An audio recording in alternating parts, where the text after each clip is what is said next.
ಗ್ರಾಮ ರಾಜ್ಯದಿಂದ ರಾಮರಾಜ್ಯದವರೆಗೆ ಎಂಬ ಸಂಕಲ್ಪದೊಂದಿಗೆ ಆರಂಭವಾದ ಗ್ರಾಮ ರಾಜ್ಯ ಸಂಸ್ಥೆ 15 ವರ್ಷಗಳ ಸಾರ್ಥಕ ಪಯಣವನ್ನ ಪೂರ್ಣಗೊಳಿಸಿ ಇನ್ನಷ್ಟು ಶಕ್ತಿಯುತವಾಗಿ ಬೆಳೆಯುವ ಹಾದಿಯಲ್ಲಿ ಹೆಜ್ಜೆ ಇಟ್ಟಿದೆ.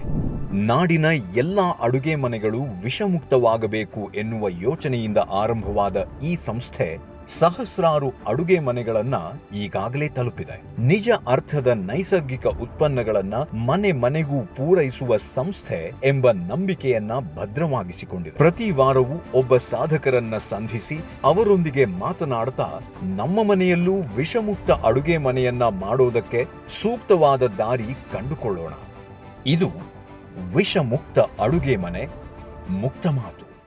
ಇಂದಿನ ನಮ್ಮ ಸಂಚಿಕೆಯ ಅತಿಥಿ ನಿವೃತ್ತ ಕೃಷಿ ಅಧಿಕಾರಿ ಗಣಪತಿ ಐಡಿ ಐತುಮನೆ.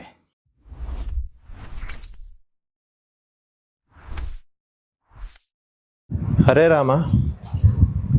ಶ್ರೀ ರಾಮಚಂದ್ರಾಪುರ ಮಠದ ಅಂಗಸಂಸ್ಥೆ ಶ್ರೀ ರಾಘವೇಶ್ವರ ಭಾರತಿ ಮಹಾಸ್ವಾಮಿಗಳವರ ಸಂಕಲ್ಪದ ಯೋಜನೆ ಗ್ರಾಮರಾಜ್ಯ ಟ್ರಸ್ಟ್ ಇದೀಗ 15 ಸಂವತ್ಸರಗಳನ್ನು ಪೂರೈಸ್ತಾ ಇದೆ. ಈ ಸಂದರ್ಭದಲ್ಲಿ ಸಮಾಜ ಕ್ಷೇಮ ಮತ್ತು ತನ್ಮೂಲಕ ದೇಶದ ಅಭಿವೃದ್ಧಿಯ ಕುರಿತಾಗಿ ವಿಚಾರಗಳನ್ನು ಸಮಾಜಕ್ಕೆ ಹಂಚಿಕೊಳ್ಳುವ ಒಂದು ಮನಸ್ಸು ನಮ್ಮದು. ಈ ಸಂದರ್ಭದಲ್ಲಿ ಸಮಾಜದ ಅನೇಕ ಗಣ್ಯರನ್ನು ಈ ಸಂಸ್ಥೆಗೆ ಆಹ್ವಾನಿಸಿ ತನ್ಮೂಲಕ ಶ್ರೀ ಸಂಸ್ಥಾನದವರ ಪರಿಕಲ್ಪನೆ ಮತ್ತು ಅವರ ಆಶಯಗಳನ್ನು, ಅವರ ಸಂದೇಶಗಳನ್ನು ಸಮಾಜಕ್ಕೆ ಬಿತ್ತರಿಸುವ ಸಲುವಾಗಿ ನಾವು ಈ ಸರಣಿ ಕಾರ್ಯಕ್ರಮಗಳನ್ನು ಆಯೋಜಿಸ್ತಾ ಇದ್ದೇವೆ. ಇಂದಿನ ಕಾರ್ಯಕ್ರಮದಲ್ಲಿ ಗಣಪತಿ ಇವರಿದ್ದಾರೆ. ಮೂಲತಃ ಸಾಗರದವರು, ನಿವೃತ್ತ ಕೃಷಿ ಅಧಿಕಾರಿಗಳು, ಹಾಗೆಯೇ ಯಕ್ಷಗಾನದಲ್ಲಿ ತೀವ್ರ ಆಸಕ್ತಿ, ಪ್ರಸಂಗಕರ್ತರು, ಹಾಗೆ ಯಕ್ಷಗಾನ ಅರ್ಥಧಾರಿಗಳು, ಅದಕ್ಕಿಂತ ಹೆಚ್ಚು ಸಾವಯವ ಕೃಷಿಕರು. ನಮ್ಮ ಈ ಸಂಸ್ಥೆಯ ಧ್ಯೇಯಗಳಿಗೆ ಅತ್ಯಂತ ಸಮರ್ಪಕವಾಗಿ ಇವತ್ತು ನಮಗೆ ಒದಗಿ ಬಂದಿದ್ದಾರೆ. ಅವರನ್ನು ಗ್ರಾಮ ರಾಜ್ಯಕ್ಕೆ ಆತ್ಮೀಯವಾಗಿ ಸ್ವಾಗತಿಸ್ತಾ ಇದ್ದೀನಿ. ಇನ್ನು ಮುಂದೆ ಸಂವಾದ ಕಾರ್ಯಕ್ರಮವನ್ನು ಪ್ರದೀಪ್ ಅವರು ನಡೆಸಿಕೊಡ್ತಾರೆ. 15ರ ಸಂಭ್ರಮದಲ್ಲಿರುವಂತಹ ಗ್ರಾಮ ರಾಜ್ಯದ ವಿಷಮುಕ್ತ ಅಡುಗೆ ಮನೆ ಮುಕ್ತ ಮಾತುಕತೆ ಸರಣಿಯ ಈ ಸಂಚಿಕೆಗೆ ಎಲ್ರಿಗೂ ಕೂಡ ಸ್ವಾಗತ. ನಮ್ಮ ಜೊತೆ ಶ್ರೀಯುತ ಗಣಪತಿ ಐಡಿ ಅವರಿದ್ದಾರೆ. ಐತುಮನೆ ದೇವಪ್ಪ ಗಣಪತಿ ಅವರು. ಐಡಿ ಅಂದರೆ ಇಂಗ್ಲೀಷ್ನಲ್ಲಿ ಐಡೆಂಟಿಟಿ ಅಂತಲೂ ಆಗುತ್ತೆ. ಅವರ ಐಡೆಂಟಿಟಿ ನೋಡೋದಾದರೆ ಕೃಷಿ ಇಲಾಖೆಯಲ್ಲಿ ಸ್ವಲ್ಪ ಸಮಯ, ಜೊತೆಗೆ ತಮ್ಮ ಯಕ್ಷಗಾನದ ರುಚಿಯಿಂದಾಗಿ ಅಲ್ಲಿ ಬೇರೆ ಬೇರೆ ರೀತಿಯ ಕೃಷಿ ಮಾಡಿದ್ದಾಗಿ ಈಗ ಸಾವಯವ ಕೃಷಿಯತ್ತ ಗಮನ ಹರಿಸ್ಕೊಂಡು ಅಲ್ಲಿ ಸಾಧನೆಯನ್ನು ಮಾಡ ಹೊರಟಿದ್ದಾರೆ. ಅವ್ರ ಜೊತೆ ಒಂದಿಷ್ಟು ಹೊತ್ತು ಮಾತಾಡೋಣ. ನಮಸ್ಕಾರ. ನಮ್ಮ ಈ ಮಾತುಕತೆಗೆ ನಿಮಗೆ ಸ್ವಾಗತ. ನಮಸ್ಕಾರ. ಸೊ ನಿಮ್ಮ ಈ ಹೊಸ ಐಡಿ ಬಗ್ಗೆ ನಾವು ಮಾತಾಡೋದಾದರೆ, ಅಂದರೆ ನಿಮ್ಮ ಹೊಸ ಐಡೆಂಟಿಟಿ, ಅಂದರೆ ಕೃಷಿಕರಾಗಿ ನೀವು ಮೊದಲಿಂದಾನೂ ಕೂಡ ಗಮನ ಹರಿಸ್ಕೊಂಡು ಹೋದವರ, ಮತ್ತು ಈ ಸಾವಯವ ಕೃಷಿಗೆ ಗಮನ ಹೇಗೆ ಹರಿಯಿತು, ಮತ್ತು ಸಾವಯವ ಕೃಷಿ ಅಂತ ಅನ್ನೋದು ಎಷ್ಟು ಕಷ್ಟ ಇವತ್ತಿನ ಕಾಲದಲ್ಲಿ? ಮೂಲತಃ ನಾನು ಕೃಷಿ ಕುಟುಂಬದಿಂದಲೇ ಬಂದವನು. ಕೃಷಿ ಬಗ್ಗೆ ಬಾಲ್ಯದಿಂದಲೂ ನನಗೆ ಅಪಾರವಾದಂಥ ಒಲವು. ನಾನು ನನ್ನ ವೃತ್ತಿ ಮತ್ತು ಪ್ರವೃತ್ತಿ ಎರಡಕ್ಕೂ ಅನುಕೂಲವಾಗಿರುವಂಥ ಕ್ಷೇತ್ರವೇ ನನಗೆ ನೌಕರಿಯಾಗಿ ಸಿಕ್ತು. ನಾನು ಕೃಷಿ ಇಲಾಖೆಗೆ ನೌಕರಿಗೆ ಸೇರಿಕೊಂಡೆ. ಮತ್ತು ಮೂಲತಃವಾಗಿ ಕೃಷಿ ಇಲಾಖೆಯ ಮೂಲದಲ್ಲಿ ರಾಸಾಯನಿಕಗಳು ಮತ್ತು ರಾಸಾಯನಿಕ ಕೀಟನಾಶಕಗಳ ಬಗ್ಗೆ ಹೆಚ್ಚು ಒಲವಿದ್ದಿದ್ದು. ಒಂದು ಕಾಲದಲ್ಲಿ ಹಸಿರು ಕ್ರಾಂತಿ ತರಬೇಕಿದ್ರೆ ರಾಸಾಯನಿಕ ಗೊಬ್ಬರವನ್ನು ರಾತ್ರಿಯಲ್ಲಿ ತೆಗೆದುಕೊಂಡು ಹೋಗಿ ನಮ್ಮ ಹಿಂದಿನ ತಲೆಮಾರಿನ ನೌಕರದಾರರು ರೈತನ ಹೊಲಕ್ಕೆ ಹಾಕ್ತಿದ್ರಂತೆ, ಹೆಚ್ಚು ಇಳುವರಿ ಬರಲಿ ಅನ್ನೋದಕ್ಕಾಗಿ. ನಾವಾಗಿ ಅವರಿಗೆ ಪಾಠ ಕಲಿಸಿದ್ವಿ, ನೀವು ಹೆಚ್ಚು ಗೊಬ್ಬರ ಹಾಕಿ ಹೆಚ್ಚು ಔಷಧಿ ಹೊಡೆಯಿರಿ ಅಂತೇಳಿ. ಆದರೆ ಕ್ರಮೇಣ ಬರ್ತಾ ಬರ್ತಾ ಅದರ ಮತ್ತೊಂದು ಮುಖ ಗೊತ್ತಾಯ್ತು ನಮಗೆ. ಓಹೋ, ಇದನ್ನೇ ನಾವು ಹೀಗೆ ಮುಂದುವರಿಸ್ಕೊಂಡು ಹೋದರೆ ಒಂದು ದಿವಸ ನಾವು ವಿಷಯುಕ್ತವಾದಂಥ ವಾತಾವರಣ ಜೊತೆಯಲ್ಲಿ ಸಂಪೂರ್ಣ ಮರಳುಗಾಡಾದಂಥ ಕೃಷಿ ಭೂಮಿಯನ್ನು ನಾವು ಹೊಂದ್ಕೋತೀವಿ. ಸಹಜವಾಗಿ ಇಲಾಖೆ ಇರ್ಬೋದು ಮತ್ತು ಬೇರೆ ಬೇರೆ ತಜ್ಞರಿರ್ಬೋದು ಎಚ್ಚೆತ್ಕೊಂಡ್ರು, ಇದರಿಂದ ನಾವು ಪುನಃ ವಾಪಸ್ ಹೋಗೋದು ಹೇಗೆ ಅಂತೇಳಿ. ಆವಾಗ ಸಹಜವಾಗಿ ಸಾವಯವ ಕೃಷಿ ಬಗ್ಗೆ ಹೆಚ್ಚಿನ ಜನರ ಒಲವು, ಇಲಾಖೆಯ ಒಲವು ಶುರುವಾಯಿತು. ಹಾಗಂತೇಳಿ ನಾನು ನೇರವಾಗಿ ಒಪ್ಪಿದವನಲ್ಲ. ಇಲ್ಲ, ಇಳುವರಿ ಜಾಸ್ತಿ ಆಗಬೇಕು ಅಂದ್ರೆ ಈ ಔಷಧಿ ಹೊಡಿಲೇಬೇಕು, ಈ ರಾಸಾಯನಿಕಗಳನ್ನ ಹಾಕಲೇಬೇಕು, ಇಂತಿಷ್ಟು ಡೋಸೇಜ್ ಇದೆ ಅಂತ ನಮ್ಮಲ್ಲಿ ಪ್ರಮಾಣ ಅಂತ ಹೇಳ್ತಾರೆ. ಉದಾಹರಣೆ ಒಂದು ಅಡಿಕೆ ಗಿಡಕ್ಕೆ 140 ರಾಸಾಯನಿಕ ಇದು NPK ಹಾಕಬೇಕು ಅಂತಿದ್ರೆ ಅದನ್ನು ಹಾಕಲೇಬೇಕು ಅನ್ನೋ ವಾದದಲ್ಲಿದ್ದವನು ನಾನು. ಒನ್ ಫೈನ್ ಡೇ ನನಗೆ ಒಂದು ಅದ್ಭುತವಾದಂಥ ತರಬೇತಿ ನನ್ನ ಇಲಾಖೆಯಲ್ಲೇ ಸಿಕ್ಬಿಡ್ತು ನನಗೆ.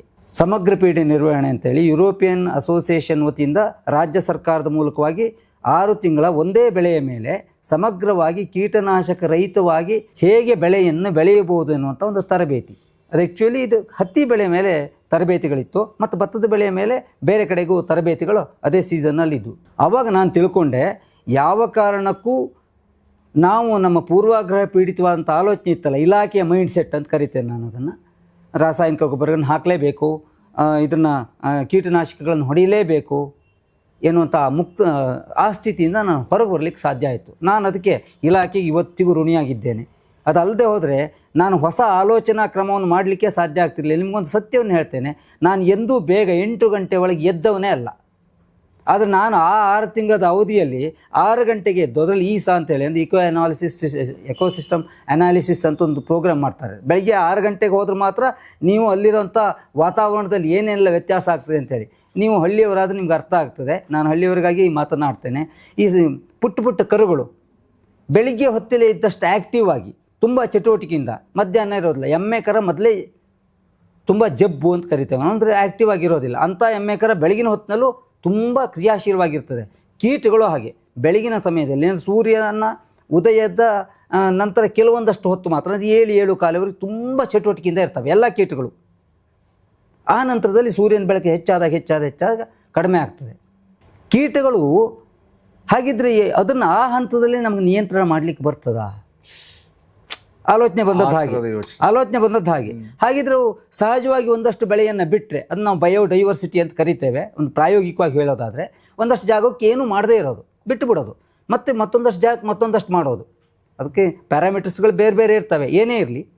ಹಾಗೆ ಮಾಡಿದಾಗ ಇದಕ್ಕೂ ಇಳುವರಿಯಲ್ಲಿ ಆಗುವಂಥ ವ್ಯತ್ಯಾಸವನ್ನು, ಯಾವುದೋ ಒಂದು 15 ದಿವಸ ಟ್ರೈನಿಂಗ್ ಅಲ್ಲ ಇದು, ತಿಳ್ಕೊಳ್ಳಿ. ಇದು 6 ತಿಂಗಳದ ಮಟ್ಟಿಗೂ ನಾವು ತರಬೇತಿಯನ್ನು ಪಡೆದಾಗ ಸತ್ಯ ಏನು ಅಂತ ನಮಗೆ ಗೊತ್ತಾಯಿತು. ಯಾವಾಗ ಸತ್ಯ ನಮಗೆ ಅಂತಃಸ್ಫುರಣ ಆಗ್ತದೋ ಆವಾಗ ನಾವು ಯಾವುದನ್ನು ನಾವು ಅನುಸರಿಸಬೇಕು ಅನ್ನೋದು ಅರ್ಥ ಆಗ್ತದೆ. ಮುಖ್ಯವಾಗಿ ಕೃಷಿಗೆ ಸಂಬಂಧಪಟ್ಟಾಗ ಇನ್ನೊಂದು ಮಾತು ಹೇಳ್ಬಿಡ್ತೇನೆ. ನನ್ನ ಜಮೀನಿನ ಸತ್ಯ ನನಗೆ ಗೊತ್ತಿರ್ತದೆ ಅಷ್ಟೇ ಹೊರತು ಪಕ್ಕದ ಮನೆಯವನಿಗೆ ಗೊತ್ತಿರೋದಿಲ್ಲ.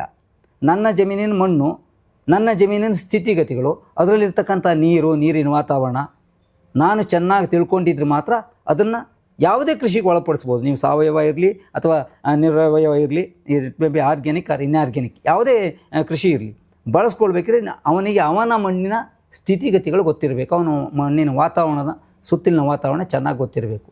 ಮತ್ತು ನಮ್ಮಲ್ಲಿ ಇನ್ನೊಂದು ಸುಮ್ಮನೆ ಅನುಸರಿಸ್ಬಿಡೋದು, ಅವ್ರು ಯಾರೋ ಸಾವಯವ ಕೃಷಿ ಮಾಡಿದ್ರಂತೆ ನಾನು ಮಾಡಿ ಬೆಳೆದು ಬಿಡ್ತೀನಿ. ಖಂಡಿತ ಅಲ್ಲ. ಅದು ನಿನ್ನ ಮಣ್ಣಿಗೆ ಎಷ್ಟರ ಮಟ್ಟಿಗೆ ಹಿಡಿಸ್ತದೆ ಮತ್ತು ನೀನು ಎಷ್ಟರ ಮಟ್ಟಿಗೆ ಅದ್ರ ಮೇಲೆ ಅವಲಂಬಿಸಿದ್ದಿ ಕೃಷಿ ಮೇಲೆ, ಇದು ಮುಖ್ಯ ಆಗ್ತದೆ. ಈಗ ಉದಾಹರಣೆಗೆ ನಾನು ನೌಕರಿ ಇಲ್ಲದೆ ಕೃಷಿ ಮಾಡ್ತಾ ಇದ್ದೇನೆ ಅಂದರೆ ನನಗೆ ಒಂದು ವೇಳೆ ಲಾಸ್ ಆಯಿತು, ನಷ್ಟ ಆಯಿತು ಅಂದರೂ ನಾನು ತಲೆಬಿಸಿ ಮಾಡಲ್ಲ. ನನಗೆ ಯಾಕೆಂದ್ರೆ ಸಂಬಳ ಬರ್ತಾ ಇರ್ತದೆ, ಅದ್ರ ಮೇಲೆ ಮುಖ್ಯವಾಗಿ ಅವಲಂಬಿಸಿ ಇರಲ್ಲ. ಯಾರು ಮುಖ್ಯವಾಗಿ ಕೃಷಿಯನ್ನೇ ಅವಲಂಬಿಸ್ಕೊಂಡಿರ್ತಾರೋ ಅಂಥವನು ಸಾವಯವ ಕೃಷಿಗೆ ಬರಬೇಕು ಅಂತಾದರೆ ತುಂಬ ಆಲೋಚನೆ ಮಾಡಿ ಬರಬೇಕು. ಅವನಿಗೆ ಒಂದೇ ಎಕರೆ ಇದೆ ಅಂತ ಇಟ್ಕೊಳ್ಳೋಣ, 1 ಎಕರೆ ಗದ್ದೆ. ನಾನು ಹೇಳೋದು ಉಳಿದ ಬೆಳೆಗಳ ಬಗ್ಗೆ ಆಲೋಚನೆ ಮಾಡೋದು ಬೇಡ ಸದ್ಯಕ್ಕೆ, ಬರೀ ಗದ್ದೆ. ಅವನ ಒಂದೇ ಸಾರಿಗೆ 1 ಎಕರೆ ಗದ್ದೆಯನ್ನು ಸಾವಯವ ಕೃಷಿಗೆ ಒಳಪಡಿಸಬಾರ್ದು. ಒಂದೊಂದು ಹಾಳಿಯಾಗಿ, ಪ್ರಾಯಶಃ ಅರ್ಥ ಆಗ್ತದೆ ಹಾಳಿ ಅಂತಂದರೆ, ಒಂದೊಂದು ಹಾಳಿಯಾಗಿ ಸಾವಯವ ಕೃಷಿಗೆ ಹೋಗ್ತಾ ಬರಬೇಕು. ಅದನ್ನು ಮತ್ತೆ ಮೇಲ್ಭಾಗದ ಗದ್ದೆಯಿಂದ ಮಾಡ್ತಾ ಬರಬೇಕು ಅಷ್ಟು ಹೊರತು ಕೆಳಭಾಗದ ಗದ್ದೆಯಿಂದ ಅಲ್ಲ. ಈಗ ಸಾಮಾನ್ಯವಾಗಿ ಮಜಲು ಇರ್ತದೆ, ಅಥವಾ ಅವನ ಜಮೀನಿನ ಕೊನೆಯಲ್ಲಿ ಅವನ ಜಮೀನು ಎಲ್ಲ ಆರಂಭ ಆಗ್ತದೋ ಆ ಹಾಳಿಯಿಂದ ಆರಂಭಿಸಿ ಮಜಲಾಗಿ ವರ್ಷಕ್ಕೆ ಒಂದೊಂದೇ ಹಾಳಿ ಅಂತ ಮಾಡಿದರೆ, ಸಾವಯವ ಕೃಷಿಗೆ ಒಳಪಡಿಸ್ತಾ ಹೋದರೆ 10 ವರ್ಷಗಳ ಅವಧಿಯಲ್ಲಿ ಅವನು ಸಂಪೂರ್ಣ ಸಾವಯವ ಕೃಷಿಕನಾಗಿ ಮಾರ್ಪಾಡಾಗಬಲ್ಲ. ಮತ್ತು ಭೂಮಿಯ ಸ್ಥಿತಿಗತಿಗಳೇನಿದ್ದಾವೆ ಅದು ಸಹಜವಾಗಿ ತನ್ನಿಂದ ತಾನೇ ಅರಳುವಂಥ ಗುಣವನ್ನು ಹೊಂದಿರ್ತದೆ. ಇಲ್ಲದೆ ಹೋದರೆ 10 ವರ್ಷದೊಳಗೆ ನಾನು ಏನೋ ಬೆಳೆದು ಬಿಡ್ತೇನೆ ಅಂತೇಳಿ ಇಡೀ ಅವನಿಗಿರೋ 1 ಎಕರೆ ಪ್ಲಾಟನ್ನು, ಅವನಿಗೆ ಬೇರೆ ಜೀವನದ ಕ್ರಮ ಇನ್ನೇನು ಇಲ್ಲ, ಅವನು ಅದರಲ್ಲೇ ಬದುಕಿಕೊಂಡಿರಬೇಕು ಅಂತಾದರೆ ಅವನು ಒಮ್ಮೆಗೆ ಸಾವಯವ ಕೃಷಿಗೆ ಹೋಗುವುದು ಅವನ ಸಾಮಾಜಿಕ ಮತ್ತು ಆರ್ಥಿಕ ಸ್ಥಿತಿಗೆ ಸಂಬಂಧಪಟ್ಟ ಹಾಗೆ ಅಪಾಯಕಾರಿ. ಹೌದು, ಅಂದರೆ ಶಾರ್ಟ್ಕಟ್ ಇಲ್ಲ, ಖಂಡಿತವಾಗಿ ಇಲ್ಲ.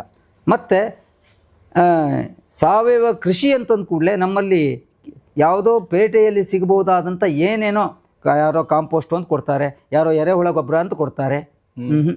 ಮೊದಲು ಮನೆಯಲ್ಲಿ ಒಂದು ದನ ಆದರೂ ಕಟ್ಟಿಕೊಂಡಿರೋನು ಮಾತ್ರ ಕೃಷಿ ಮಾಡೋಕ್ಕೆ ಹೋಗಬೇಕು. ಇವತ್ತು ಎಷ್ಟೋ ಮನೆಯಲ್ಲಿ ಕೊಟ್ಟಿಗೆ ಇಲ್ಲ. ಒಂದು ವೇಳೆ ಕೊಟ್ಟಿಗೆಯನ್ನು ಬಿಲ್ಡಿಂಗ್ ಇದೆ, ಅದರೊಳಗಡೆ ದನಕರುಗಳಿಲ್ಲ. ದನಕರುಗಳು ಇಲ್ಲದ ಕೃಷಿಕ ಒಬ್ಬ ಕೃಷಿಕನೇ ಅಲ್ಲ. ಅದು ಇದ್ರೆ ಮಾತ್ರ ಅವನಿಗೆ ಕೇವಲ ಒಂದೇ ಸಣ್ಣ ದನ ಇರಲಿ ಸಾಕು. ಅದ್ರ ಮೂಲಕವಾಗಿ ಅವನಿಗೆ ಬೇಕಾದ ಒಳ್ಳೆಯ ಉತ್ಪನ್ನಗಳನ್ನು ಪಡ್ಕೊಳ್ಬೋದು. ಒಂದು ಗೋವಿದೆ ಅಂತಾದರೆ ಇಡೀ ಕುಟುಂಬವನ್ನು ತುಂಬ ಚೆನ್ನಾಗಿ ಸಾಕ್ತದೆ. ಹಾಲು ಕೊಡಬೇಕು ಅಂತಿಲ್ಲ ನಾನು ಹೇಳೋದು, ಅದು ಸಗಣಿ ಕೊಟ್ಟರೆ ಸಾಕು ನಮಗೆ. ಮಿನಿಮಮ್ ಸಾಮಾನ್ಯವಾಗಿ ಒಂದು 5 kg ಸಗಣಿ ಒಂದು ದಿವಸಕ್ಕೆ ಬರ್ತದೆ, ಬೇಡ 3 kg ಒಂದು ಸಗಣಿ ಸಿಗ್ತದೆ ಒಂದು ದಿವಸಕ್ಕೆ ಅಂತ ಇಟ್ಕೊಳ್ಳೋಣ ಸಾಕು. ಅದನ್ನೇ ಒಳ್ಳೆಯ ಸಾವಯವ ಗೊಬ್ಬರವನ್ನಾಗಿ ಮಾಡಲಿಕ್ಕೆ ಬರ್ತದೆ. ಮತ್ತು ಅದು ನಮ್ಮನೆ ಗೊಬ್ಬರ ಆದರೆ ನಾನು ಅದನ್ನು ಹೇಗೆ ಹೆಚ್ಚು ಫಲದಾಯಕವಾಗಿ ಆ ಗೊಬ್ಬರ ಮಾಡ್ಕೊಳ್ಬೋದು ಅಂತ ಬೇರೆ ಬೇರೆ ಸೇರಿಸ್ಲಿಕ್ಕೆ ಬರ್ತದೆ. ಸೊಪ್ಪು, ದರ್ಲೆ, ಭೂಮಿಯ ಮೇಲ್ಪದರದ ಮಣ್ಣು, ಅದಕ್ಕೆ ಬೇಕಾದ ಟ್ರೈಕೋಡರ್ಮ ಹಾಕಿ, ಅದು ಕೆಮಿಕಲ್ ಏನಲ್ಲ, ಸೂಡೋಮೋನಾಸ್ ಹಾಕಿ, ಈ ಥರದನ್ನು ಹಾಕಿ ಅದನ್ನು ಇಂಪ್ರೂವ್ ಮಾಡ್ಕೊಳ್ತಾ ಹೋಗೋದು ಆ ಗೊಬ್ಬರವನ್ನು. ಅದನ್ನು ತೆಗೆದುಕೊಂಡು ಹೋಗಿ ನೀವು 2 kg ಹಾಕುವಲ್ಲಿ 1 kg ಹಾಕಿದರೂ ಸಾಕಾಗೋ ಹಾಗೆ ಆ ಗೊಬ್ಬರವನ್ನು ನಾವು ಮಾಡ್ಕೊಳ್ಬೇಕು. ನಮ್ಮಲ್ಲಿ ಕಳಿತ ಗೊಬ್ಬರ ಯಾವುದು, ಕೊಳೆತ ಗೊಬ್ಬರ ಯಾವುದು ಅಂತ ಗೊತ್ತಾಗಲ್ಲ. ಗೊಬ್ಬರ ಗುಂಡಿಲಿ ಇದ್ದಿದ್ದ ಗೊಬ್ಬರವನ್ನೇ ತೆಗೆದುಕೊಂಡು ನೇರವಾಗಿ ಹಾಕ್ತಾರೆ. ಅದು ಒಳ್ಳೆಯ ಕ್ರಮ ಅಲ್ಲ.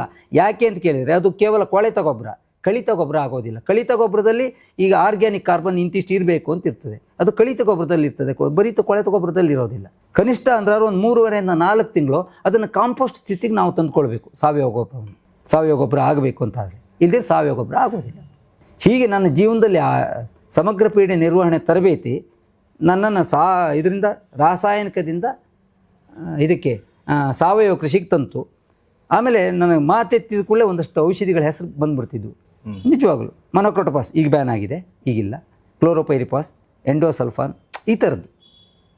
ಇದು ಕೊಡಿಬೇಕು, ಇದು ಕೊಡಿಬೇಕು. ನಮ್ಮಲ್ಲಿ ಏನು ಪ್ಯಾಕೇಜ್ ಆಫ್ ಪ್ರಾಕ್ಟೀಸ್ ಅಂತ ಕರಿತೀವಿ, ಇಂಥ ಪದ್ಧತಿಯನ್ನು ಈಗೀಗ ಮಾಡಬೇಕು ಅನ್ನೋದು. ಅದರ ಆಧಾರದ ಮೇಲೆ ನಾವು ನಮ್ಮ ರೈತರಿಗೆ ಸಲಹೆಯನ್ನು ಹೇಳ್ತಾ ಹೋಗೋದು. ಖಂಡಿತವಾಗಿಯೂ ಅದನ್ನು ಕೇವಲ ಬ್ಲೈಂಡಾಗಿ ಅನುಸರಿಸೋದು ತಪ್ಪು ಅಂತ. ನಮಗೆ ಎಷ್ಟೇ ಅನುಭವ ಇರ್ಬೋದು ಮತ್ತು ಎಷ್ಟೇ ತಿಳ್ಕೊಂಡಿರ್ಬೋದು, ಆದರೆ ಅದನ್ನು ಫೀಲ್ಡಿಗೆ, ಹೊಲಕ್ಕೆ ಸಂಬಂಧಪಟ್ಟ ಹಾಗೆ ಇದಕ್ಕೆ ಮೊನೊಕ್ರೋಟೋಪಾಸ್ ಹೊಡಿಬೋದು ಅಥವಾ ಸಾಮಾನ್ಯವಾದ ಇನ್ನೂ ಸರಳವಾದ ಕೀಟನಾಶಕವನ್ನು ಹೊಡಿಬೋದು ಅಂತ ಆಲೋಚನೆ ಮಾಡೋ ಕ್ರಮ ನಮ್ಮಲ್ಲಿ ಬಹಳ ಕಡಿಮೆ ಇದೆ. ಇಲಾಖೆಯಲ್ಲೂ ಅಷ್ಟೇ, ಇಲಾಖೆಯಲ್ಲಿರೋದು ಅಷ್ಟೇ. ಈಗ ನನಗೆ ಅನ್ನ ಕೊಟ್ಟಂಥ ಇಲಾಖೆ ಅದು, ನಾನು ಅದ್ರ ಬಗ್ಗೆ ಗೌರವವಾಗೇ ಇದ್ದೇನೆ. ಆದರೂ ಒಂದು ಪೂರ್ವಾಗ್ರಹ ಏನಿರ್ತದೆ ಕೇಳಿದರೆ, ನಾನು ಹೇಳಿದ್ದು ಸತ್ಯ ಅಂತ ಎಲ್ಲರಿಗೂ ತಿಳ್ಕೊಂಡಿರ್ತಾರೆ. ಅದು ಇಲಾಖೆಯಲ್ಲಿ ಅಂತಲ್ಲ, ಪ್ರತಿಯೊಬ್ಬರಲ್ಲೂ ಕೂಡ.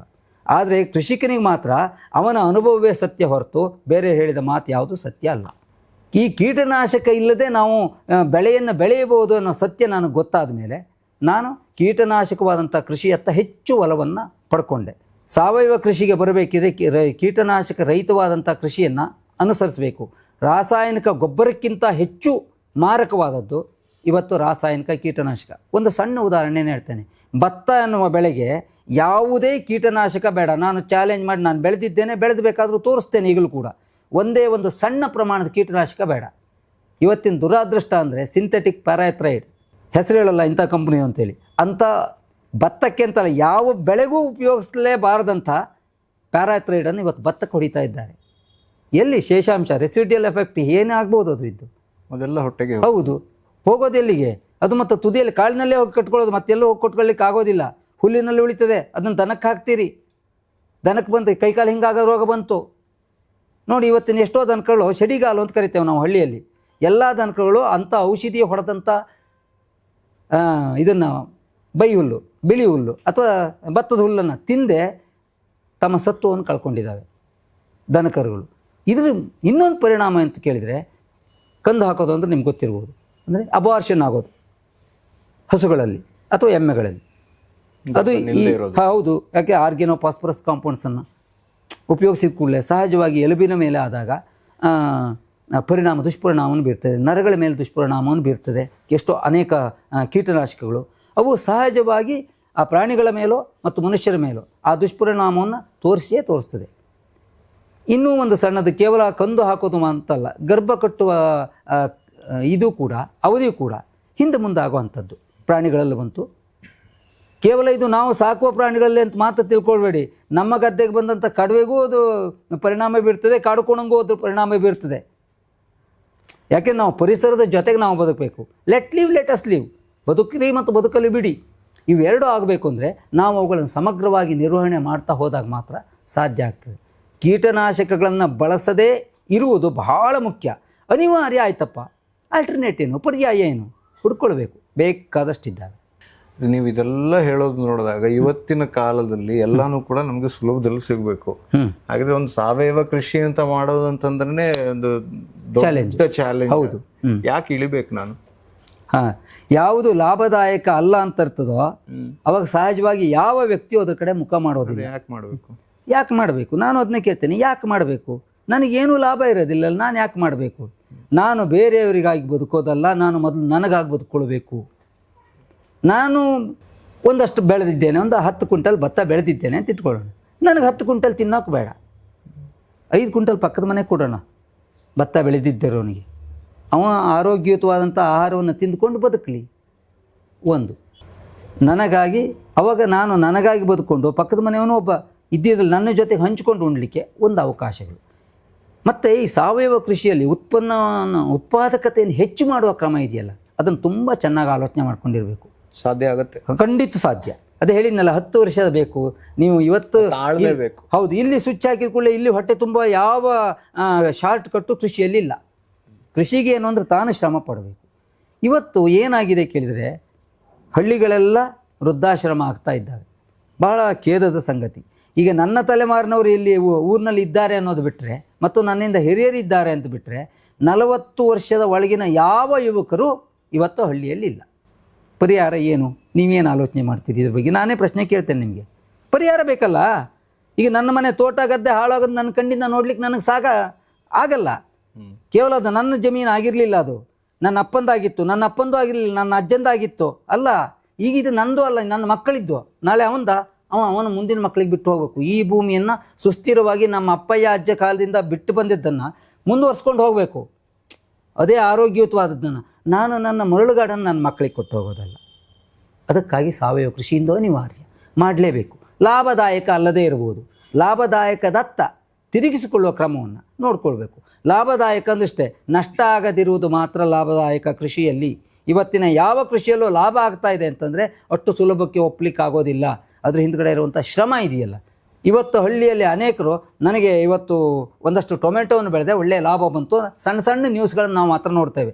ಅವನು ಆ ವರ್ಷದ ಆ ಕ್ಷಣಕ್ಕೆ ಮಾತ್ರ ಸಿಕ್ಕ ಲಾಭ ಅದು. ಅವನಿಗೆ ಸತತವಾದಂಥ ಲಾಭವನ್ನು ತಂದುಕೊಡುವಂಥ ವ್ಯವಸ್ಥೆ ಆಗಬೇಕು. ಅದು ಸಾವಯವ ಕೃಷಿ ಮಾತ್ರ ಸತತವಾದ ಲಾಭ ತಂದುಕೊಡ್ಬೋದು. ನಿರಂತರತೆ. ಹೌದು, ನಿರಂತರತೆ ಇರ್ತದೆ. ಯಾಕೆಂದ್ರೆ ನಾವು ಭೂಮಿ ಹಾಳು ಮಾಡ್ಕೊಂಡಿರಲ್ಲ.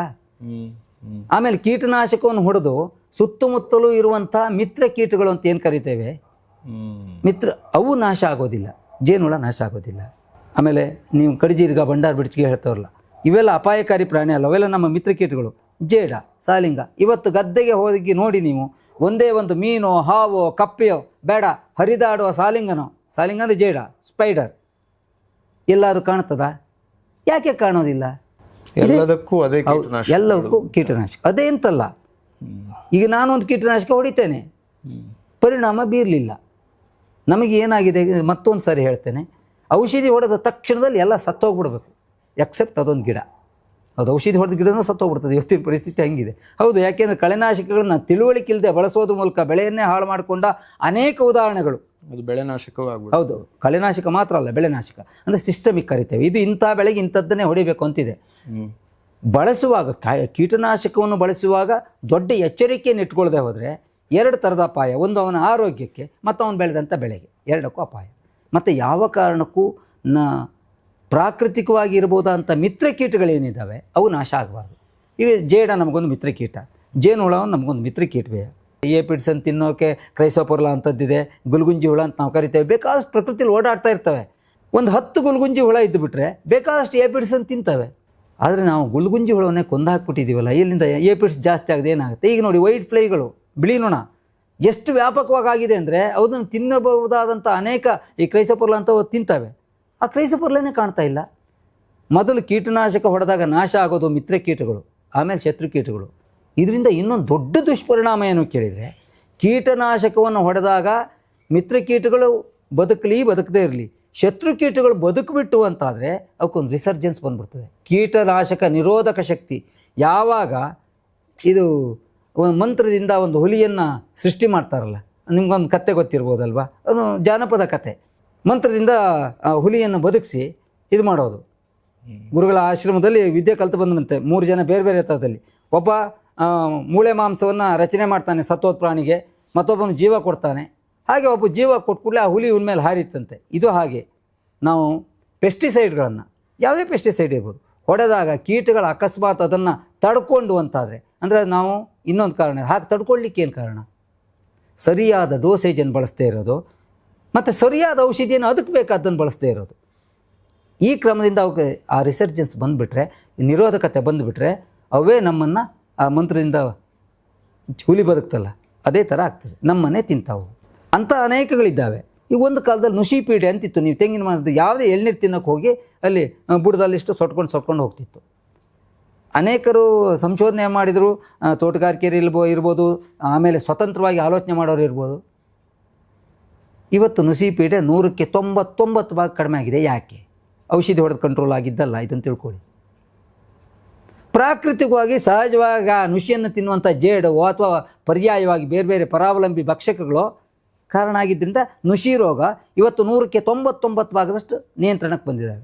ಪ್ರಕೃತಿಯ ಮೇಲೆ ನಮ್ಮ ಹಸ್ತಕ್ಷೇಪವನ್ನು ನಾವು ಮಾಡ್ತಾ ಹೋದಾಗ, ಇಂಟರ್ವ್ಯೂನ್ ಆದಾಗ ಸಹಜವಾಗಿ ನಮ್ಮ ಬದುಕನ್ನೇ ನಾವು ಅಡ್ಡಿಪಡಿಸ್ಕೋತೇವೆ. ಅಂದರೆ ಪ್ರಕೃತಿಯ ಜೊತೆಯಲ್ಲಿ ನಾವು ಪ್ರಕೃತಿಯಲ್ಲೇ ಉತ್ತರ ಇರುತ್ತೆ. ಹೌದು, ಅದು ಕಂಡುಕೊಳ್ಬೇಕು. ಹಾಗಂತ ಇವತ್ತಿನ ಅನೇಕ ಸಂಸ್ಥೆಗಳು, ಇವನ್ ಸರ್ಕಾರಿ ಸಂಸ್ಥೆಗಳು ಕೂಡ ಯಾವ್ಯಾವುದಕ್ಕೆ ಯಾವ್ಯಾವ ಕೀಟನಾಶಕ ರಹಿತವಾಗಿ ಹೇಗೆ ಮಾಡ್ಬೋದು, ಯಾವ ಕೀಟವನ್ನು ಯಾವುದು ತಿಂತದೆ, ಯಾವ ರೋಗವನ್ನು ಸಹಜವಾಗಿ ಎಂಥ ಫಂಗಸ್ಸಿಂದ ಬಂದಾಗ ಆ ಫಂಗಸ್ಸನ್ನು ನುಂಗುವಂಥ ಮತ್ತೊಂದು ಯಾವ್ದಾದ್ರು ಫಂಗಸ್ ಇದೆಯಾ, ಮಣ್ಣಿನಿಂದ ಬರೋದಿರ್ಬೋದು, ವಾತಾವರಣದಿಂದ ಬರೋದಿರ್ಬೋದು. ಹೌದು, ಸಂಶೋಧನೆಗಳು ಭಾಳಷ್ಟು ನಡೀತಾ ಇದ್ದಾವೆ. ಅದು ಏನಾಗಿದೆ ಕೇಳಿದರೆ ವ್ಯಾಪಕವಾದಂಥ ಪರಿಣಾಮವನ್ನು ತತ್ಕ್ಷಣದಲ್ಲಿ ಬೀರೋದಿಲ್ಲ. ಆದ್ದರಿಂದ ಜನರಿಗೆ ಅದು ಬೇಡ. ಹೌದು, ಈಗ ನನಗೆ ತಕ್ಷಣದಲ್ಲಿ ಈಗ ಔಷಧಿ ಹೊಡೆದುಕೊಳ್ಳೆ ಎಲ್ಲ ಕೀಟಗಳು ಸತ್ತೋಗ್ಬಿಡ್ಬೇಕು ಅಂತ ಕಾಣ್ತದಲ್ಲ, ಆ ಮನೋಸ್ಥಿತಿಯಿಂದ ಹೊರಗೆ ಬರಬೇಕು. ಈ ಎಲ್ಲ ವಿಚಾರಗಳಿಗೆ ಗ್ರಾಮ ರಾಜ್ಯದಂತಹ ಸಂಸ್ಥೆಗಳು, ಮುಖ್ಯವಾಗಿ ಗ್ರಾಮ ರಾಜ್ಯವನ್ನೇ ಗಮನದಲ್ಲಿಟ್ಕೊಂಡು ನೋಡೋದಾದರೆ ಯಾವ ರೀತಿ ಸಹಾಯ ಮಾಡ್ತಿವೆ? ಖಂಡಿತವಾಗಿ ಸಾವಯವ ಬೆಳೆಯನ್ನು ನೀವು ಕೊಂಡ್ಕೋತೀರಿ ಅನ್ನುವಂಥ ವಿಶ್ವಾಸ ಕೊಂಡುಕೊಳ್ಳೋನಿಗೆ ಬಂದರೆ ಅವನು ಬೆಳೀತಾನೆ. ಈಗ ನಾನು ದೂರದ ಇಲ್ಲಿಂದ 371 ಕಿಲೋಮೀಟ್ರ್ ದೂರದಿಂದ ಬೆಂಗಳೂರಿಗೆ ಕಳಿಸ್ಕೊಡ್ಬೇಕು ಅಂತಾದರೆ ನನ್ನ ಸಾವಯವ ಉತ್ಪನ್ನಕ್ಕೆ ಇಲ್ಲಿ ಗಿರಾಕಿ ಇರಬೇಕು ಅನ್ನೋದಕ್ಕಿಂತ ಅದನ್ನು ಕೊಂಡುಕೊಳ್ಳೋನಿದ್ರೆ ಗಿರಾಕಿಯನ್ನು ಹುಡ್ಕೊಳ್ಳೋದು ಗ್ರಾಮದ ರಾಜ್ಯದಂಥ ಸಂಸ್ಥೆ ಮಾಡಿದರೆ ನಾನು ಇಲ್ಲಿ ಕಳಿಸ್ಕೊಡ್ಬೋದು. ನನಗೆ ಸಮಸ್ಯೆ ಏನು ಅಂದರೆ ಸಾಗಾಣಿಕೆದು. ನಾನು ಸಣ್ಣ ಪ್ರಮಾಣದಲ್ಲಿ ಬಯಸೋರಿದ್ದಾರೆ, ಆದರೆ ಅವರಿಗೆ ತಲುಪಿಸೋ ವ್ಯವಸ್ಥೆ ಆಗಬೇಕು. ಇಲ್ಲಿ ವ್ಯಾಪಾರ ಮಾಡೋರಿಗೆ ಒದಗಿಸೋ ಹಾಗೆ. ಮತ್ತು ಸಾವಯವ ಕೃಷಿಯಲ್ಲಿ ಹೇಳ್ತೇನೆ, ಭಾಳ ಲಾಭವನ್ನು ನಿರೀಕ್ಷೆ ಇಟ್ಕೊಳ್ಳೋಕ್ಕಾಗೋದಿಲ್ಲ. ಒಂದು ಚೀನಿ ಬಳ್ಳಿ ಅಂತ ಇಟ್ಕೊಳ್ಳಿ, ನೀವು ರಾಸಾಯನಿಕ ಹಾಕಿದಾಗ ಒಂದು 1000 ಚೀನಿಕಾಯಿ ಬಿಡ್ತದೆ. ಸಾವಯವ ಬೆಳೆದಾಗ ಅದು ಒಂದು 10ರಿಂದ 20 ಕಾಯಿ ಬಿಡ್ತದೆ. ಆ 10-20 ಸಾವಿರಾರು ಬೆಲೆಯನ್ನು ನೀವು ಈ 10-20ರಲ್ಲಿ ಬಳಸ್ಕೊಳ್ಬೇಕಾಗ್ತದೆ. ಸಹಜವಾಗಿ ಅವನಿಗೆ ಹೆಚ್ಚಿನ ಬೆಲೆಯನ್ನು ಕೊಟ್ಟಾಗ ಈ ಬಿಟ್ಟಂಥ 10-20 ಕಾಯಿಗೆ ಒಳ್ಳೆಯ ಲಾಭ ಬಂತು ಅವನಿಗೆ ಅಂತಾದರೆ ಅವನು ಅದನ್ನೇ ಮಾಡ್ಕೊಂಡು ಹೋಗ್ತಾನೆ. ಇಲ್ದಿನ ಮತ್ತು ರಾಸಾಯನಿಕ ಹಾಕ್ತಾನೆ. ಇಷ್ಟೆಲ್ಲ ತ್ರಾಸು ತಗೊಂಡು ನಾ ಬೆಳೆದು ನನಗೇನು ಬೆಲೆ ಇಲ್ದಿದ್ರೆ ಅದಕ್ಕೂ ಕೆಜಿಗೆ 5 ರೂಪಾಯಿ, ಇದಕ್ಕೂ ಕೆಜಿಗೆ 5 ರೂಪಾಯಿ ಅಂದರೆ ನನಗೆ ಯಾಕೆ ತೊಗೊಳ್ಬೇಕು? ಸಹಜವಾಗಿ ಅನ್ನಿಸ್ತದೆ. ಕೃಷಿಯಿಂದ ವಿಮುಖರಾಗಲಿಕ್ಕೆ ಏನು ಕಾರಣ ಅಂತ ಕೇಳಿದರೆ, ಸಾವಯವ ಕೃಷಿ ಅಂತಲ್ಲ, ಯಾವುದೇ ಕೃಷಿಯಿಂದ ವಿಮುಖರಾಗಲಿಕ್ಕೆ 2 ಕಾರಣ. ಅವನು ಬೆಳೆದ ಸೀಸನ್ನಲ್ಲಿ ಬೆಳೆದಂಥ ಶ್ರಾಯದಲ್ಲಿ ಸರಿಯಾಗಿ ಅವನಿಗೆ ಮಾರ್ಕೆಟಿಂಗ್ನ ವ್ಯವಸ್ಥೆ ಇಲ್ಲದೆ ಇರೋದು. ಒಂದು ವೇಳೆ ಮಾರ್ಕೆಟಿಂಗ್ ಇದೆ ಅಂತಂದ್ರೆ ಪೂರಕವಾದ ಬೆಳೆಗೆ ಪೂರಕವಾದ ಬೆಲೆ ಇಲ್ಲದೆ ಇರೋದು. ಇನ್ನು ಸರ್ಕಾರ ಘೋಷಣೆ ಮಾಡ್ಬೋದು ಬೆಂಬಲ ಬೆಲೆ, ಮತ್ತೊಂದು ಮರದೊಂದು, ಎಲ್ಲದಕ್ಕೂ ಬೆಂಬಲ ಬೆಲೆನೇ ನಂಬ್ಕೊಂಡಿರೋಕ್ಕಾಗೋದಿಲ್ಲ. ಸ್ವಲ್ಪ ಸೀಸನ್ ಆಚೆ ಈಚೆ ಆಯಿತು ಅಂತೂ ಕೂಡ ಅವನಿಗೆ ಒಳ್ಳೆ ಬೆಲೆ ಸಿಕ್ಕಬೇಕು. ಆ ಬೆಲೆ ಸಿಕ್ಕಾಗ ಸಹಜವಾಗಿ ಅವನು ಎಲ್ಲಿಗೆ ತಲುಪಿಸ್ಬೇಕು ಅಲ್ಲಿಗೆ ತಾನು ಬೆಳೆಯೋದಕ್ಕೆ ಹೆಚ್ಚಿನ ಪ್ರೋತ್ಸಾಹನ ಸ್ವಯಂ ತಗೊಳ್ತಾನೆ. ಮತ್ತು ಈ ಸಾವಯವ ಕೃಷಿ ಹೇಳೋದು ಅಂತರಂಗದಿಂದ ಬರಬೇಕು. ಇದು ಪಕ್ಕಾ ಒಂದು ಆಧ್ಯಾತ್ಮ. ಹೊರತುಪಡಿಸಿ ಅಂತರಂಗದಿಂದ ಬಿಟ್ಕೊಂಡು ನಾನು ಯಾವುದೋ ಲಾಭಕ್ಕಾಗಿ ಮಾಡ್ತೇನೆ ಹೇಳಲ್ಲ. ಹಿಂದಿನವರೆಲ್ಲ ಕೃಷಿಯನ್ನು ಮಾಡ್ತಾ ಇದ್ದಿದ್ದು ಯಾಕೆ ಅಂತಂದರೆ ತಾನು ಬದುಕಬೇಕು, ತನ್ನ ಜೊತೆಯಲ್ಲಿ ಇದ್ದವರು ಬದುಕಬೇಕು ಹೇಳೋ ದೃಷ್ಟಿಯಿಂದ ಮಾಡ್ತಾಯಿದ್ದ. ಕೃಷಿಯನ್ನು ಒಂದು ತಪಸ್ಸು ಅಂತ ಮಾಡ್ತಿದ್ದ ಅವನು. ಯಾವ ಕಾರಣಕ್ಕಾಗಿ ಮತ್ತೊಂದು ಲಾಭಕ್ಕಾಗಿ ಮಾಡಬೇಕು ಅಂತ ಇರಲಿಲ್ಲ. ಅವಾಗೆಲ್ಲ ಇದ್ದಿದ್ದು ಕೇವಲ ವಿನಿಮಯ ವ್ಯವಸ್ಥೆ. ಭಾಳ ವರ್ಷದ ಹಿಂದೆ ಅಲ್ಲ, 40-50 ವರ್ಷದಿಂದ ನಮ್ಮ ಮಲೆನಾಡಿನಂಥ ಮೂಲೆ ಊರಿನಲ್ಲಿ ಇದ್ದದ್ದು ಬರೀ ಸಾವಯವ ಸಾಟಿಗೌಡರು ಅಂತ ಬರ್ತಿದ್ರು ಪರಸ್ಪರ ಇದು ಮಾಡ್ಕೊಳ್ಳೋಕ್ಕೆ. ಹೌದು, ಅವರು ಬೇಳೆ ತಂದು ಕೊಟ್ಟರೆ ನಾವು ಅಡಿಕೆ ಕೊಡ್ತಿದ್ವಿ, ಕಾಳುಮೆಣಸು ಕೊಡ್ತಿದ್ವಿ, ಏಲಕ್ಕಿ ಕೊಡ್ತಿದ್ವಿ, ಎಲ್ಲ ಒಂದು ಸೇರು ಅಕ್ಕಿ ಕೊಡ್ತಿದ್ವಿ. ಮತ್ತು ಅವಾಗೆಲ್ಲ ಈಗ ನಾವು ಮಿಲ್ ಇರಲಿಲ್ಲ, ಭತ್ತ ಕುಟ್ಟೆ ಮಾಡೋದು. ಅವಲಕ್ಕಿನೂ ಅಷ್ಟೇ. ಎಷ್ಟು ರುಚಿಯಾಗಿರ್ತಿತ್ತು ಅವತ್ತಿನ ಅವಲಕ್ಕಿ ಅಂದರೆ ಕೇವಲ ಹಂಚಿನಲ್ಲಿ ಹೊರದ್ರು, ಒಳ್ಳಲ್ಲಿ ಹಾಕಿ ಕುಟ್ಟಿದ್ರು. ಆವತ್ತಿನ ರುಚಿಯೇ ಬೇರೆ. ಇವತ್ತು ಆ ರುಚಿ ನಮ್ಮ ಮರುಳಿ ಸಿಗಬೇಕು ಅಂತಾದರೆ ಅದಕ್ಕೆ ಸಾವಯವ ಉತ್ಪನ್ನಗಳೇ ಆಗಬೇಕು. ಒಂದು ರುಚಿ ಜೊತೆಯಲ್ಲಿ ಅದರಲ್ಲಿರ್ತಕ್ಕಂಥ ಎಲ್ಲ ಪೋಷಕಾಂಶಗಳು ನಷ್ಟ ಆಗದೇ ಇರೋದು. ಹಾಗೆ ನಷ್ಟ ಆಗದೇ ಇರೋದ್ರಿಂದ ಇವನಿಗೆ ಏನು ಬೇರೆ ಬೇರೆ ಈಗಾಗಲೇ ನಿಮ್ಗೆ ಗೊತ್ತಿರ್ಬೋದು, ಡಾಕ್ಟ್ರುಗಳಿಗೆ ನಾವು ದುಡ್ಡನ್ನು ಹೆಚ್ಚು ಕೊಡ್ತಾ ಇದ್ದೇವೆ. ಅದನ್ನು ತಪ್ಪಿಸ್ಕೊಳ್ಬೇಕು ಅಂದರೆ ರಾಸಾಯನ ಮುಕ್ತ ಕೃಷಿಯನ್ನು ಮಾಡಿದರೆ ಸಾಧ್ಯ. ನಾನು ರಸಗೊಬ್ಬರಗಳ ಬಗ್ಗಾಗಿ ಹೆಚ್ಚು ಹೇಳೋದಿಲ್ಲ, ಕೀಟನಾಶಕಗಳ ಬಗ್ಗಾಗಿ ನಾನು ಕಡು ವಿರೋಧಿ. ಏಕೆಂದರೆ ಅತ್ಯಂತ ಸುಲಭವಾಗಿ ನೀವು ಹೌದು ಪ್ರಮಾಣ ಇದೆ, ಬೇಕು. ಹೌದು, ಎಷ್ಟೋ ಸೂಕ್ಷ್ಮ ಪೋಷಕಾಂಶಗಳನ್ನು ನೀವು ಬೇರೆ ಯಾವ ವಿಧಾನದಿಂದಲೂ ಪೂರೈಸಲಿಕ್ಕೆ ಆಗೋದಿಲ್ಲ. ಕೊಟ್ಟಿಗೆ ಗೊಬ್ಬರದಲ್ಲಿ ಎಷ್ಟು ಸಿಗ್ತದೆ? ಉದಾಹರಣೆಗೆ ಮ್ಯಾಂಗ್ನೀಸ್ ಬೇಕು, ಅಥವಾ ಮಾಲಿಬ್ಡಿನಮ್ ಬೇಕು, ಅಥವಾ ಇನ್ಯಾವುದೋ ಸೂಕ್ಷ್ಮ ಪೋಷಕಾಂಶಗಳು ಬೇಕು, ಜಿಂಕ್ ಬೇಕು ಅಂದರೆ ಎಷ್ಟು ಸಿಗ್ತದೆ? ಬೇಕು ಪ್ರಮಾಣ ಎಷ್ಟು ಬೇಕೋ ಅಷ್ಟು ಮಾತ್ರ, ಅದಕ್ಕಿಂತ ಕಡಿಮೆ ಇಲ್ಲದಿದ್ರೆ ಪರಿಣಾಮ ಹೌದು ಶೂನ್ಯ ಇರ್ತದೆ. ಈಗ ಉದಾಹರಣೆಗೆ ರೆಕಮೆಂಡೆಡ್ ಡೋಸೇಜ್ ಅಂತ ಕರೀತಾರೆ, ಇಂತಿಷ್ಟೇ ಹಾಕಬೇಕು, ಶಿಫಾರಸು ಪ್ರಮಾಣ ಇದೆ ಅಂತ ಇಟ್ಕೊಳ್ಳಿ. ಉದಾಹರಣೆಗೆ ಎಕರೆಗೆ 1 kg ಜಿಂಕ್ ಹಾಕಬೇಕು ಅಂತ ಇದೆ ಅಂತ ಇಟ್ಕೊಳ್ಳಿ. ನೀವು 1 kg ಹಾಕಬೇಡಿ, ಬರೀ 100 ಗ್ರಾಮ್ ಹಾಕಿ ಸಾಕು. ಉಳಿದಿದ್ದನ್ನು ಈ 900 ಗ್ರಾಮನ್ನು, ಉಳಿದ 900 ಗ್ರಾಮನ್ನು ನೀವು ಸಾವಯವದಲ್ಲಿ ಕೊಡಿ. ಆವಾಗ ಸಹಜವಾಗಿ ಭೂಮಿಗೆ ಫಿಕ್ಸ್ ಆಗ್ತಾ ಹೋಗ್ತದೆ. ಯಾವಾಗ ಭೂಮಿಯಲ್ಲಿ ಸಹಜವಾಗಿ ಸಾವಯವ ಅಂಶ ಉಂಟಾಗ್ತದೆಯೋ ಅದರಲ್ಲಿರ್ತಕ್ಕಂಥ ಜಿಂಕ್ ಎಷ್ಟು ಬೇಕೋ ಅಷ್ಟು ಪ್ರಮಾಣದಲ್ಲಿ ಒದಗಿಸ್ಲಿಕ್ಕೆ ಆಗ್ತದೆ. ಈಗ ಒಂದು ಮರಕ್ಕೆ 1 kg ಕೊಟ್ಟಿಗೆ ಗೊಬ್ಬರ ಕೊಟ್ಟರೆ ಸಾಕಾಗೋದಿಲ್ಲ, ಅವಾಗ 10 kg ಕೊಡಬೇಕಾಗ್ತದೆ. ಅದನ್ನು ಬ್ಯಾಲೆನ್ಸ್ ಹೌದು, ಮಾಡಲೇಬೇಕು. ಹಾಗೆ ಮಾಡಿದರೆ ಮಾತ್ರ ಅವನಿಗೆ ಇದಾಗ್ತದೆ. ಸ್ವಂತ ಗೊಬ್ಬರದ ಗುಂಡಿ ಇರಬೇಕು, ಸ್ವಂತ ಗೊಬ್ಬರದ ಗುಂಡಿ ಇರಬೇಕು, ಸ್ವಂತ ಕೊಟ್ಟಿಗೆ ಇರಬೇಕು. ಅವೆರಡೂ ಇಲ್ದಿದ್ರೆ ಅಷ್ಟು ಸುಲಭಕ್ಕೆ ಸಾವಯವ ಕೃಷಿ ಮಾಡಲಿಕ್ಕೆ ಆಗೋದಿಲ್ಲ. ಹೊರಗಡೆಯಿಂದ ಗೊಬ್ಬರವನ್ನು ತಂದು ಅಥವಾ ಕಾಂಪೋಸ್ಟನ್ನು ತಂದು ಅಥವಾ ಎರೆಹುಳ ಗೊಬ್ಬರವನ್ನು ತಂದು ನಾನು ಮಾಡ್ತೇನೆ ಅಂತಂದರೆ ಸುಲಭ ಇಲ್ಲ. ಇವತ್ತೊಂದು 40 kg ಚೀಲಕ್ಕೆ 750 ರೂಪಾಯಿ ಎರೆಹುಳದ ಗೊಬ್ಬರ ಕೊಟ್ಟು ತರಬೇಕು. ಅವ ಅದರಲ್ಲಿ ಏನು ಉತ್ಪನ್ನ ಬೆಳೀತಾನೆ ನೋಡೋಣ, ಬೆಳೀಲಿ 750 ರೂಪಾಯಿ ವಾಪಸ್ ತಗೊಳ್ಳೋಕೆ ಆಗೋದೇ ಇಲ್ಲ. ಯಾವ ಕೃಷಿ ಮಾಡಿದ್ರು ಮುಖ್ಯ. ಹೌದು, ಅದೇ ಅವನದೇ ಗೊಬ್ಬರ. ಆದರೆ ಮೊದಲೆಲ್ಲ ನಾವು ಇವತ್ತಿಗೂ ನಾವು ಕೆಲಸ ಮಾಡ್ತೀವಲ್ಲ, ನಾವು ಆಳ್ಲೆಕ್ಕ ನಮ್ಮನೆ ಕೆಲಸಕ್ಕೆ ಬಂದವನ ಆಳ್ಲೆಕ್ಕ ಹಾಕ್ತೇವೆ ಹೊರತು ಅವನ ಜೊತೆಗೆ ಕೆಲಸ ಮಾಡಿದ ನನ್ನ ಆಳ್ಲೆಕ್ಕ ನಾನು ಲೆಕ್ಕ ಹಾಕಲ್ಲ. ಹಂಗೆ ಹಾಕಿದರೆ ಕೃಷಿ ಒಂದು ದೊಡ್ಡ ನಷ್ಟಕ್ಕೆ ಹೋಗ್ಬಿಡ್ತದೆ. ಆದರೆ ನನಗದು ತಪಸ್ಸು, ನಾನು ಅದ್ರ ಮಾಡ್ತೇನೆ, ನಂದು ಅದು ಕರ್ತವ್ಯ. ಹಂಗೆ ತಿಳ್ಕೊಂಡು ಮಾಡಿದಾಗ ಎಲ್ಲವೂ ಲಾಭದಾಯಕ ಆಗ್ತದೆ. ಮತ್ತು ನಷ್ಟಕ್ಕೆ ಹೋಗ್ತದೆ ಅಂದಾಗ ಅದ್ರ ಕೈ ಹಾಕಿಬಿಡಿ ಅಂತಲೇ ನಾನೇ ಹೇಳೋನು. ಖಂಡಿತ ನಷ್ಟ ಆಗಲ್ಲ, ಅದ್ರ ಲಾಭ ಆಗಲ್ಲ ಅಷ್ಟೇ. ಮುಖ್ಯವಾಗಿ ಲಾಭ ಆಗದೆ ಇರ್ಬೋದು, ಅದಕ್ಕೆ ತಯಾರಾಗಿರ್ಬೇಕು, ಆಗಬೇಕು. ಒಂದು ಮಾನಸಿಕ ಸಿದ್ಧತೆ ಬೇಕು. ಮತ್ತು ಆ ಬೆಳೆ ಆಗಲ್ಲ ಈ ಬೆಳೆ ಆಗಲ್ಲ ಅಂತ ಹೋಗಬಾರ್ದು. ಪ್ರತಿ ಬೆಳೆಯೂ ಕೂಡ, ಈವನ್ ಹೈಬ್ರಿಡ್ ಕ್ಯಾಪ್ಸಿಕಮ್ ಬೆಳಿಬೇಕು ನಿಮಗೆ ಅಂತ ಇಟ್ಕೊಳ್ಳಿ, 100ಕ್ಕೆ 100 ಸಾವಯವದಲ್ಲಿ ಬೆಳಿಬೋದು. ಯಾಕೆಂದರೆ ಹೈಬ್ರಿಡ್ನಂಥ ಬೀಜಗಳನ್ನ ಸುಲಭವಾಗಿ ಬೆಳೆಯೋಕ್ಕಾಗಲ್ಲ. ಅದಕ್ಕೆ ಇಂತಿಷ್ಟು ರಾಸಾಯನಿಕ ಬೇಕು, ಇಂತಿಷ್ಟು ಔಷಧಿ ಹೊಡಬೇಕು ಅಂದರೆ ನಾನು ಬೆಳೆದು ನೋಡಿದ್ದೇನೆ, ಏನೂ ಬೇಡ, ಏನೂ ಬೇಡ. ಏನು ಅದಕ್ಕೆ ಬೇಕಾಗೋದು ಅದ್ರ ಜೊತೆ ಮಾತಾಡ್ತಾ ಇರಬೇಕು, ಅದ್ರ ಜೊತೆ ಮಾತಾಡ್ತಾ ಇರಬೇಕು. ಅದ್ರ ಭಾಷೆ ಗೊತ್ತಿಲ್ಲ. ಹೌದು, ಅದ್ರ ಭಾಷೆ. ಸುಮ್ಮನೆ ಅದ್ರ ಹತ್ರ ಹೋಗಿ, ನಿಮಗೆ ನಾನೊಂದು ದೊಡ್ಡ ಹಿರಿಯರ ಹೆಸರು ಹೇಳ್ಬಿಡ್ತೀನಿ, ಮುಕುಂದೂರು ಸ್ವಾಮಿಗಳಂತಾರೆ. ಅವರು ಹೂವಿನ ಗಿಡದ ಹತ್ರ ಹೋಗಿ ಮಾತಾಡ್ತಿದ್ರಂತೆ. ಓ ಬಂದೆ ಕಣಮ್ಮ, ನೀನು ಹತ್ರ ಕೊಯ್ತೀನಿ, ಸ್ವಲ್ಪ ತಡೆ ಅಂಥೇಳಿ. ನೀವು ಬೆಳಗೆರೆ ಕೃಷ್ಣ ಶಾಸ್ತ್ರಿಗಳ ಯೋಗದಾಗೆಲ್ಲ ಐತೆ, ಓದಿ ಗೊತ್ತಾಗ್ತದೆ. ಅದ್ರ ಜೊತೆಗೆ ಸಸ್ಯಗಳ ಜೊತೆಗೆ ಸಹಜವಾಗಿ ಮಾತನಾಡಿದಾಗ ಅದರ ಭಾಷೆ ನಮ್ಗೆ ಅರ್ಥ ಆಗ್ತದೆ. ನಾವು ಒಂದು ಗಿಡ ನೆಟ್ಟು ತಿರುಗಿ ಅದ್ರ ಕಡೆನೇ ಹೋಗದೆ ತನ್ನಷ್ಟಕ್ಕೆ ಬೆಳೆದು ಬಿಡಬೇಕು, ತನ್ನಷ್ಟಕ್ಕೆ ಬಂದು ಬಿಡಬೇಕು ಅಂದ್ರೆ ಎಲ್ಲಾಗತ್ತೆ ರೀ? ಇವತ್ತಿನ ನಮ್ಮ ಯುವಕರು ಸೋಲ್ತಾ ಇರೋದಲ್ಲಿ ಈ ಕ್ಷಣದಲ್ಲಿ ಆಗಿಬಿಡಬೇಕು. ಆ ಕ್ಷಣದಲ್ಲಿ ಆಗೋಕ್ಕಿದು ಮ್ಯಾಜಿಕ್ ಅಲ್ಲ. ಮ್ಯಾಜಿಕ್ಕು ಕೂಡ ಕೇವಲ ಕಣ್ಕಟ್ಟು ಸತ್ಯ ಅಲ್ಲ ಅದು. ಈಗ ಪೇಟೆಯಿಂದ ಹಾಗಿದ್ರೆ ಒಂದು ಹಳ್ಳಿಗೆ ಹೋಗಬೇಕು ಅಂತಂದರೆ ಅವ್ರಿಗೇನು ಪ್ರೇರಣೆ? ಖಂಡಿತವಾಗಿ ನಾನು ನನ್ನನ್ನು ಕೃಷಿಯಲ್ಲಿ ತೊಡಗಿಸಿಕೊಳ್ಳಬೇಕು ಅಂತಾದಾಗ ಪೇಟೆಯಲ್ಲಿ ಅವನಿಗೆ ಸಿಕ್ಕುವ ಸೌಲಭ್ಯಗಳ ಕಾರಣ ಅವನು ಪೇಟೆಗೆ ಬರೋಕ್ಕಲ್ವ. ಹಳ್ಳಿಯ ಮೂಲದವನು ತಿರುಗಾ ಹಳ್ಳಿಗೆ ಹೋಗಿ ಅವನು ಹಳ್ಳಿಯ ಜೀವನವನ್ನೇ ನಡೆಸಬೇಕು ಅಂತಾದರೆ ಅವನಿಗೆ ಇಲ್ಲಿ ಹಳ್ಳಿಯಲ್ಲಿ ಪೇಟೆಯಲ್ಲಿ ಏನು ಸಿಗ್ತದೋ ಸೌಲಭ್ಯ, ಸವಲತ್ತು, ಜೊತೆಯಲ್ಲಿ ಜೀವನ ಕ್ರಮ ಅವನಿಗಲ್ಲಿ ಸಿಗಬೇಕು. ಅದು ಸಿಕ್ಕಲಿಲ್ಲ ಅಂತ ಅವನು ಹೋಗಲ್ಲ. ಇವತ್ತಿನ ನಮ್ಮ ಅನೇಕ ಯುವಕರು ಪೇಟೆಗೆ ಬರಲಿಕ್ಕೆ ಕಾರಣವಾದದ್ದೇನೋ ಒಂದು ಹಳ್ಳಿಯಲ್ಲಿ ಆ ವ್ಯವಸ್ಥೆ ಇಲ್ಲದೇ ಇದ್ದಿದ್ದರಿಂದ. ಆದರೆ ತೀರಾ ಇತ್ತೀಚಿನ ದಿವಸಗಳಲ್ಲಿ ಅಂದರೆ 2020-21-2 ಈಚೆಯಲ್ಲಿ ಅಂಥ ವ್ಯವಸ್ಥೆಗಳು ಚೇಂಜ್ ಆಗಿದೆ. ಬೇಕಾದಷ್ಟು ವ್ಯವಸ್ಥೆಗಳನ್ನು ಹಳ್ಳಿಯಲ್ಲೂ ಸಿಗ್ತದೆ. ಇವತ್ತು ಹಳ್ಳಿಯಲ್ಲಿ ಇಂಟರ್ನೆಟ್ ಇದೆ, ವಿದ್ಯುತ್ ಎಲ್ಲರ ಮನೆಗೂ ಇದೆ, ಬೇಕಾದಷ್ಟು ಪ್ರೋತ್ಸಾಹಗಳು ಬೇರೆ ಬೇರೆ ಥರದಲ್ಲೆಲ್ಲ ಇದ್ದಾವೆ. ಇದನ್ನೂ ತಿಳ್ಕೊಂಡು ಅಲ್ಲಿಗೆ ಹೋಗಬೇಕು. ಒಟ್ಟಿನಲ್ಲಿ ರಾಸಾಯನಿಕ ಮುಕ್ತ ಒಂದು ಕೃಷಿಯನ್ನು ಮಾಡಬೇಕು ಅಂತಂದರೆ ಲಾಭದ ಕಡೆ ಗಮನ ಕೊಡದೇ ಆ ಕೃಷಿಯನ್ನು ಮಾಡಬೇಕು ಅನ್ನುವಂಥ ಒಂದು ಸಂದೇಶವನ್ನು ಕೂಡ ಕೊಡ್ತಾ ಆ ದಾರಿಯಲ್ಲಿ ಯಶಸ್ವಿಯಾಗಿ ಸಾಗಿ ಆ ಒಂದು ತಪಸ್ಸನ್ನು ನೀವು ಮಾಡ್ತಾ ಆ ತಪಸ್ಸಿನಲ್ಲಿ ಸಂತೋಷವನ್ನು ಕಾಣ್ತಿದ್ದೀರಿ. ನಿಮಗೆ ಶುಭಾಶಯಗಳು.